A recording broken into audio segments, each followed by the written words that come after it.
మీరు ఇచ్చినటువంటి హామీలు, సూపర్ 6 అమలు, లా అండ్ ఆర్డర్ లాలెస్నెస్, రాష్ట్రంలో శాంతి భద్రతల అత్యంత దుర్మార్గకరంగా శాంతి భద్రతల నాశనం. అట్ ది సేమ్ టైం రాష్ట్రంలో 1,43,000 కోట్ల రూపాయల అప్పు ఈ సంవత్సర కాలంలో జరిగింది. అంటే ఒక సంవత్సరానికి 1,50,000 కోట్ల రమారామి అప్పు. అంటే 5 సంవత్సరాలకి మీరు అప్పు చేసేది, 5 సంవత్సరాలకి మీరు వర్స్ట్ కేసులో కనీసం 8 లక్షల కోట్ల రూపాయలు అప్పు చేసేటువంటి ఒక దుర్మార్గకరమైన పరిస్థితి ఆంధ్రప్రదేశ్ రాష్ట్రంలో వస్తే ఈ ప్రజలు ఎక్కడికి వెళ్ళాలి? యువత ఎక్కడికి వెళ్ళాలి? ఈ సంవత్సర కాలంలో ఒక్క కంపెనీ కూడా తీసుకురాని మీరు అరే రాష్ట్ర ప్రజలకు ఏం మాట ఇవ్వగలుగుతారు?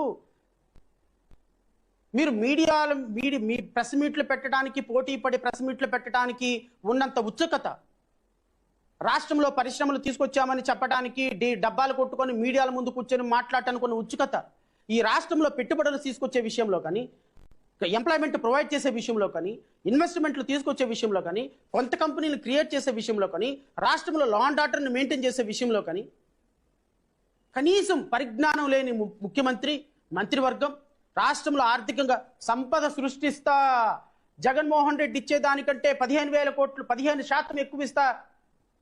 ఏమంటే సంపద సృష్టించడమంటే 10 సంవత్సరానికి 1,50,000 కోట్లు అప్పు చేయటమా?